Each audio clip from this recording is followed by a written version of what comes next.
일본의 매력을 해외에 알리는 쿨재팬 전략이 개정된다고 합니다. 정부가 주도적으로 사령탑 역할을 하기 위해서 외무성과 경제산업성 등으로 구성된 회의도 설립한다고 하는데요. 이것의 목적은 일본이 세계 어느 곳에서도 영향력을 계속 유지할 수 있도록 하는 것이라고 합니다. 일본이 쿨재팬을 통해 알리고자 하는 것의 주요 사항은 다음과 같습니다. 일본의 예의 바름, 동일본 대지진 당시 보여준 강한 인내력과 담합, 후쿠시마 원전 사고에 따른 일본산 식품의 부정적인 인상 없애기. 이건 제 이전 영상을 보면 알 수 있을 테지만 세계인들은 오히려 일본의 예의 바름은 진심이 아니라는 것을 깨닫고 있죠. 그리고 이건 더욱 악화되고 있네요. 아무튼 이런 것들을 일본의 현대문화, 게임, 만화, J-POP, 일본 제품, 식품 등을 통해 알리는 게 목표죠. 그리고 이것은 아베 신조 총리가 강하게 밀어붙이고 있어 2013년도 예산안에는 무려 5천억 이상을 출자했었다고 합니다. 과거 일본은 1억이 넘는 인구와 높은 구매력, 많은 자본과 컨텐츠를 모두 가진 내수 시장을 바탕으로 컨텐츠 시장이 1조 4,700억 원의 규모에 달했습니다. 만화, 게임 등의 문화로 전 세계에 영향력을 끼쳤었고 영화 또한 1960년대에서 70년대에는 할리우드 시장에서 영향을 끼쳤던 것이 사실이죠.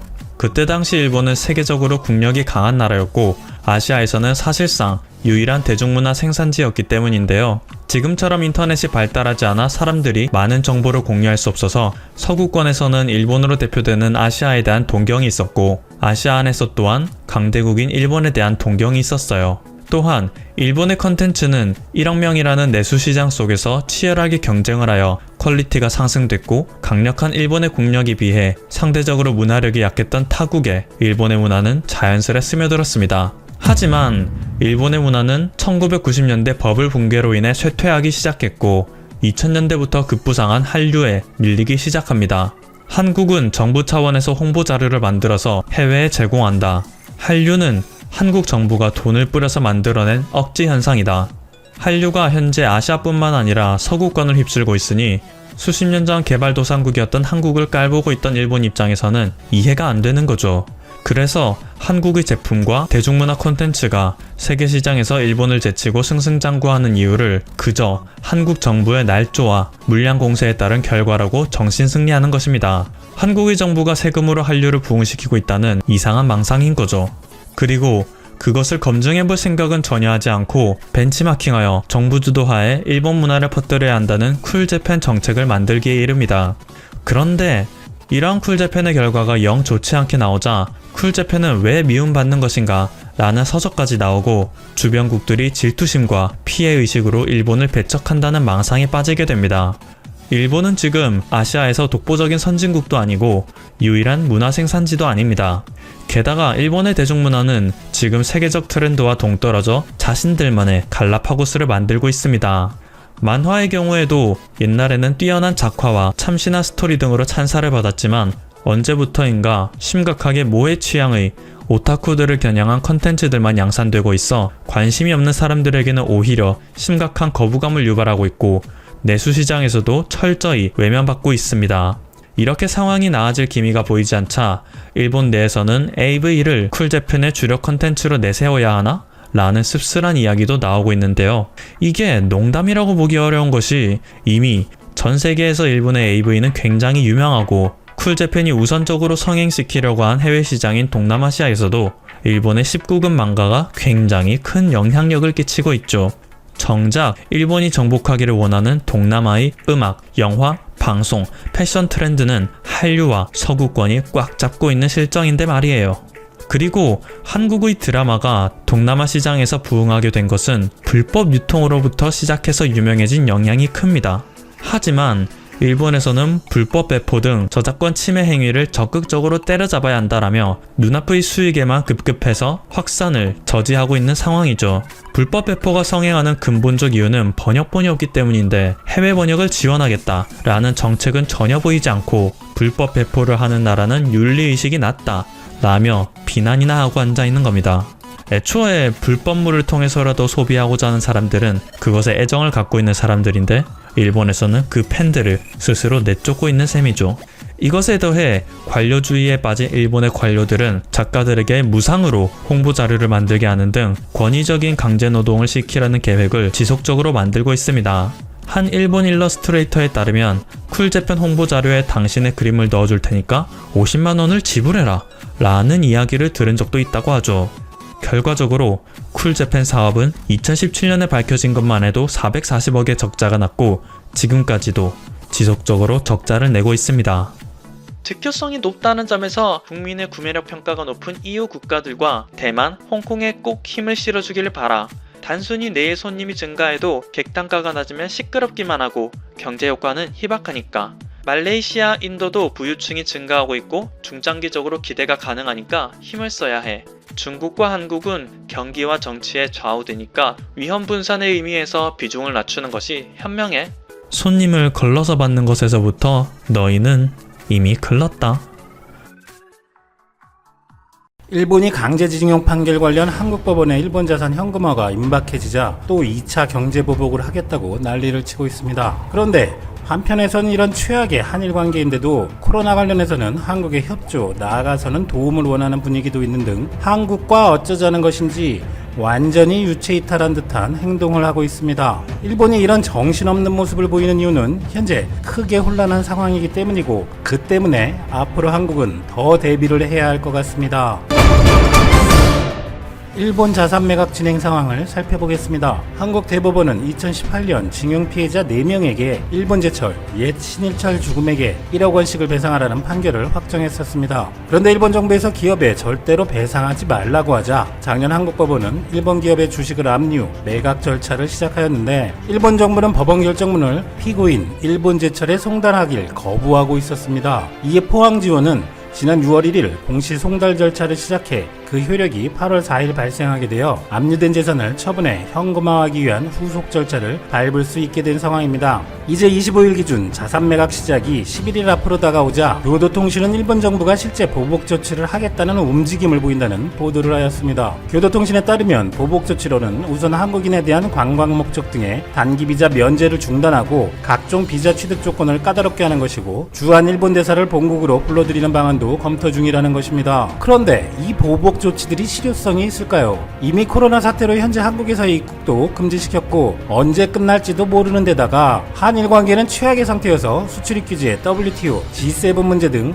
사사건건 이미 전쟁 분위기인데 일본 대사를 불러들여 일본이 분노했다고 알리는 것이 무슨 의미가 있냐고 볼 수 있습니다. 아베와 아소다로가 두 자릿수 이상의 보복을 한다고 허세를 떤 것은 이미 작년부터였는데 그 100개 중 대표적인 내용은 이렇습니다. 일본이 경제 규모가 크니 경제 전쟁을 하면 한국이 먼저 피를 볼 것이다 라고 아소다로가 거만을 떨었던 것에 해당하는 관세 문제와 부품 소재 규제 등을 빼면 무슨 송금을 정지한다, 일본에 있는 한국 기업 자산을 압류한다는 자유민주주의 국가에서 아무 법적 근거도 없이 할 수 없는 허무맹랑한 방법들도 있습니다. 물론 일본은 꼴통짓을 해서 꼬투리를 잡아 진행할 수도 있지만 국제사회에서는 정상적으로 거래할 수 없는 나라로 낙인이 찍히겠죠. 일본 정부는 현재 최악의 지지율의 반등을 위해서 전가의 보도인 한국 때리기를 하기 위해서 이제 특별할 것도 없는 보복한다고 했던 말을 일단 또 반복하는 것으로 보입니다. 그런데 이후에 만약 아베뿐만 아니라 자민당 전체가 몰락한다는 절박한 상황이라고 판단이 되면 또 한국이 실제 자산 매각을 실행한다면 일본은 한국에 예상 못한 짓을 할 수는 있을 것입니다. 그런데 아베는 불과 며칠 전 코로나 대책본부 회의에서 한국, 중국, 대만 등 12개 나라와 비즈니스 관계자들의 왕래를 허용하기 위한 협의를 하기로 했고 내년으로 미뤄진 도쿄올림픽의 정상적 진행을 위해 선수, 대회 관계자들의 입국 제한도 완화하는 것을 검토하기로 했었는데 여기에는 의외로 한국을 포함해놓고 하루 이틀 사이에 한국에 보복 조치를 한다고 하는 건 너무 앞뒤가 안 맞아 보일 수밖에 없습니다. 마치 화해를 원하는 분위기인 것처럼 했다가 또 보복 운운한다는 것이 한국은 가만히 있는데 혼자 왔다 갔다 하면서 유체이탈 화법을 하는 것 같은 것이죠. 일각에서는 이러는 이유가 여러모로 현재 일본이 엉망진창인 분위기에서 일본 정부도 어쩔 줄 모르고 우왕좌왕하는 상황이기 때문이라는 분석도 합니다. 최근 아베의 지지율은 2012년 12월 제2차 아베 정권 출범 이후 가장 낮은 29%를 기록하고 있고 아베가 실종된 것 아니냐는 등 존재감도 없는 분위기고 그럴 거면 그냥 사임하라는 여론조사 결과가 45%나 됩니다. 또 코로나 문제에서도 일본 전국에서 하루 800명 넘는 신규 확진자가 나오고 있는데 그 원인이 모두 일본 정부의 실책이고 나아가서는 의도적인 것이 아니냐는 분노의 분위기까지 불고 있습니다. 정부의 방침과 선전을 대책 없이 믿던 말 잘 듣는 일본 사회답지 않은 모습입니다. 코로나를 잡지도 못한 상황에서 고투 캠페인이라는 국내 여행 활성화 정책을 한 이유는 그만큼 일본의 경제가 최악이어서 이대로 가다가는 완전히 망할지도 모른다는 위기감에 코로나도 잡고 경제도 살리자는 무리수를 둘 수밖에 없었던 것이라 할 수 있습니다. 국내 여행 비용의 50%를 정부가 지원하는데 당일치기 여행은 1인당 최대 1만엔, 1박당 2만엔을 기간 중 동일인에게도 계속 준다는 것으로 총 예산은 1조 3,500억엔, 우리 돈 15조 원입니다. 그런데 일본 정부는 항상 그렇듯 시행 직전까지 대상의 도쿄를 넌내만에, 취소 수수료를 지원하네만에 등 오락가락했으며 시작하자마자 전국 코로나 감염자는 급증했습니다. 거기에 기대했던 경제 효과조차 15조를 투자해서 6조 7천억 원밖에 안 나올 것이라는 경제연구소의 전망은 애교이고, 이 고투 캠페인을 한 또 다른 이유가 일본 여행업계와 밀착된 자민당 인사가 진행했다는 의심도 나오고, 15조 원의 예산을 쓰는 사업에서 환급 절차 실시를 위한 사무국을 만들었는데 사무국에 주는 금액만 무려 2조 원에 달한다고 합니다. 이게 말이 되냐고 최근 야당 합동 공청회에서 정부의 일을 지적하자 사무국의 위탁비 1,800억엔을 어디다 쓰는지도 모른다, 인원도 몇 명인지 모른다, 심지어 그 사무기라는 곳이 어디에 있는지도 모른다고 정부 담당자가 답변을 하는 황당한 사태가 벌어졌고, 야당 의원들은 그 사무기라는 것도 존재하지 않는 것 아니냐는 의심까지 하고 있는 상황입니다. 이런 일본 정부의 어처구니 없는 행정도 한두 건이 아닌데, 대표적으로 재난지원금을 몇 달에 걸쳐 나눠주면서 그 업무를 정부 인사와 친분이 있는 업체가 따내고, 이 업체는 수수료 20억엔만 챙긴 뒤 749억엔짜리 하청을 줬고, 하청업체는 다시 자회사 하청에 재하청까지 준 것으로 드러난 일이나, 전설의 아베 마스크 제조업체 배포업체에도 배보다 배꼽이 큰 특혜 의혹이 있었던 일 등으로 일본 정부는 어떤 대책을 마련하면서 비리를 저지르며 돈을 빼돌릴 기회로 삼는다는 것, 그리고 기존의 아베의 부인이나 측근들의 비리까지 더해져 국민들의 거센 분노를 사고 있습니다. 여기에 항상 정부의 방침을 철저히 옹호하는 일본 언론들도 정부 비판에 가세하고 있는데, 대표적인 우익 잡지인 현대비즈니스조차 일본은 인력, 한국은 IT, 한일 코로나 바이러스가 왜 차이가 벌어진 것인가라며 일본 정부를 강하게 질타했고, 콜로라도 대학 교수인 마키타 히로시는 PCR 검사를 하면 환자가 늘어난다, 의료가 붕괴한다는 말은 해외에서는 일치 없는데 오직 일본에서만 근거도 없는 이런 주장이 있다. WHO, 미국 감염증 연구소장 파우치 등도 항상 철저한 검사만이 대책의 처음이자 끝이라고 하는데, 검사를 국책으로 억제한 나라는 지구상에 일본이 유일하다. 그런 선동에 정부, 의사, 의사단체, 미디어까지 모두 연결되어 있다고 강하게 비판했습니다. 거기에 검사를 위해 한국에서 키트를 조달한 메릴랜드의 호건주 지사와 한국 계부인 유미호건의 노력까지 조명하면서 일본 언론으로서는 금기 분위기인 간접적인 한국 칭찬까지 하는 것을 보면 일본 언론들의 아베와 일본 정부에 대한 태도 변화를 엿볼 수 있습니다. 심지어 데일리 신초는 23일 고이케 도쿄도지사가 감염자 수를 조작하고 있다며 도쿄도뿐만 아니라 전국을 취합하는 후생성까지 같은 방식으로 수치를 조작하고 있을 것이라는 의혹을 제기하는 기사까지 내는 것을 보면 우익 일본 언론들조차 완전히 현 정부와 자민당에 등을 돌리는 분위기입니다. 또 하나의 유명 우익 전문지인 JB 프레스에서는 마스조에 요이치 전 후생성 장관의 기고를 보도했는데, 그는 중국, 한국은 검사 체제의 확충으로 봉쇄에 성공하고 있는데 일본은 왜 못하고 있는가? 베이징만 해도 1일 수십만 건의 PCR 검사를 하고 전체 1000만 건을 했는데, 이를 인구 1400만 명의 도쿄에 비교하면 인구 700만 명을 검사한 셈이 되고, 우한시는 약 보름간 990만 명을 검사했는데 이는 도시 인구의 90%에 해당한다. 아베는 1일 2만 건, 도쿄는 1일 1만 건의 검사 능력을 확충한다고 한 것이 벌써 몇 달인데 아직도 도쿄는 1 4천 건 정도를 하고 있다고 강력히 비난했습니다. 그리고 PCR 검사 체제를 강화하는 것이 독재국가이기 때문에 가능하고 민주국가인 일본은 불가능하다라고 하는데, 한국은 중국과 같은 독재국가가 아닌 자유민주주의 국가이다라는 당연하지만 일본 우익에게는 이례적으로 들릴 일본 정부의 뼈를 때리는 발언을 하며 한국을 본받아야 한다는 주장을 하고 있습니다. 이 기사는 일본에서 큰 반향을 일으켰는데 수만 건의 추천을 받은 댓글은 이렇습니다. 하루 PCR 능력 미국 50만 건, 독일 16만 건, 프랑스 10만 건, 중국 378만 건, 자칭 일본은 3만 2천 건이라면서 실시는 1만 건이야. 세계 200개국 중 159위, 우간다, 스리랑카, 베냉, 쿠라카오 왕국보다도 떨어진다. 나고야는 하루 130건밖에 검사할 수 없고 양성률은 50%를 넘는다. 참고로 나고야는 인구 230만 명의 대도시입니다. 다음 댓글은 왜 검사를 늘릴 수 없는지 이유는 간단합니다. 일본이 후진국이기 때문입니다. 아소다라의 일본인은 손도 잘 씻고 위생도 좋고 질서도 잘 지켜서 코로나가 안 생긴다. 그 이유는 민도가 다르기 때문이라는 황당한 소리에 좋다고 맞장구를 치던 일본인들도 이제야 현실을 인식하고 있는 듯합니다.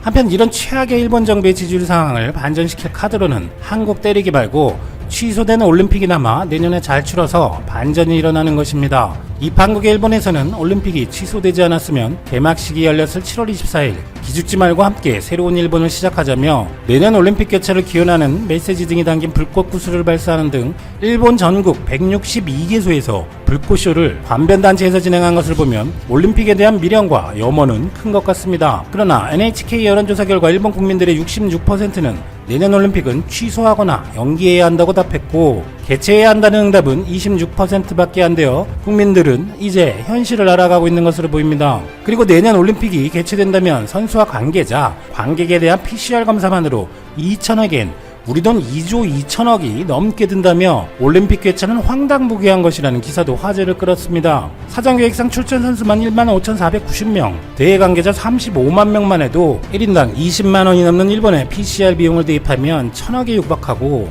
단순 계산이지만 코로나 전 예상 관객 1,010만 명을 계산한다면 검사 비용만 무려 2,020억엔 2조 2천억의 자금이 필요하다는 것입니다. 실제 관객 수는 줄고 비용 부담을 누가 할 것인지 달라질 수 있지만 엄청난 혈세가 낭비될 것이라는 지적입니다. 그런데 이런 비용도 문제이지만 진짜 문제는 일본은 올림픽 때 그 많은 사람들을 검사할 능력 자체가 없다는 것이죠.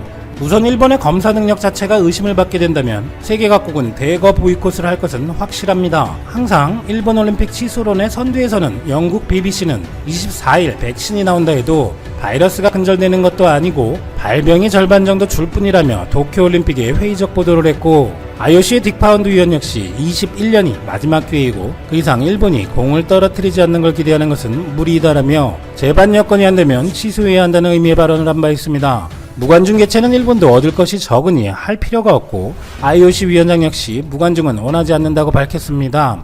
현재 전문가들은 백신이 개발된다 하더라도 효과가 입증되고 충분한 수량이 공급되기까지는 내년 말 이후도 빠르다는 전망이기 때문에 일본의 암울한 검사 능력을 생각해본다면 다른 나라의 도움을 받지 않고는 수많은 선수, 관련자, 관광객들의 검사와 신속한 처리는 불가능한 일일 것입니다. 그렇다면 그렇게 대량으로 지원을 해줄 수 있는 나라가 어디 있을까요? 검사 능력은 확충했지만 미국은 자기 앞가림도 못하는 상황이고 지리적 편의성도 감안한다면 한국과 중국이 최선입니다.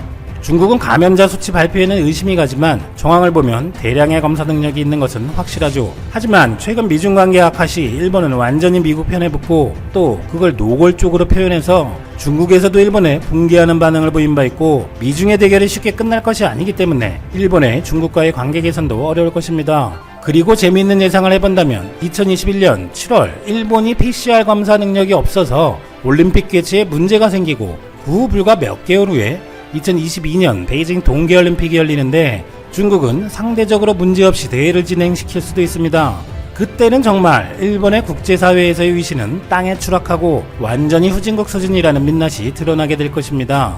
일본이 현재처럼 올림픽 대신 코로나 대응에 계속 병림픽을 저지른다면 대량의 검사를 할 수 있고 바로 옆 나라인 한국에 도움을 요청할 수밖에 없다는 분위기도 조심스레 나옵니다. 이미 일본의 노벨 생리의학상 수상자인 야마나키 신야 교태대 교수는 비자 발급이 중지된 상황에서 서로 비난하는 모습 등은 바람직하지 않다. 한국에 정말 진심으로 부탁해서 도움을 받아야 한다고 주장한 바도 있습니다. 이 사람이 노벨 생리의학상을 받은 세계 최고 수준 전문가임을 생각해본다면 발언의 무게는 남다를 것입니다. 그리고 일부 지자체에서는 검사 키트를 한국에서 구할 수 있도록 일본 정부에 허용해달라는 요구도 나오고 있다고 하고 언론들에서도 한국을 본받아야 된다는 주장이 나오며 일본 국민들은 한국의 노하우를 지금이라도 배워야 한다는 여론도 형성되고 있습니다. 하지만 일본 정부는 제대로 된 자국의 키트도 거의 없는 상황에서 한국에서 키트를 지원하더라도 그 성능을 일본에서 다시 검사해야 한다는 등의 허세만 보여줬던 것을 기억하실 것입니다. 일본은 항상 한국에 조금이라도 약세를 보이는 모습을 보이지 않으려고 노력합니다. 극한의 상황까지 몰려야지만 한국에 도움을 요청할 것으로 예상할 수 있는데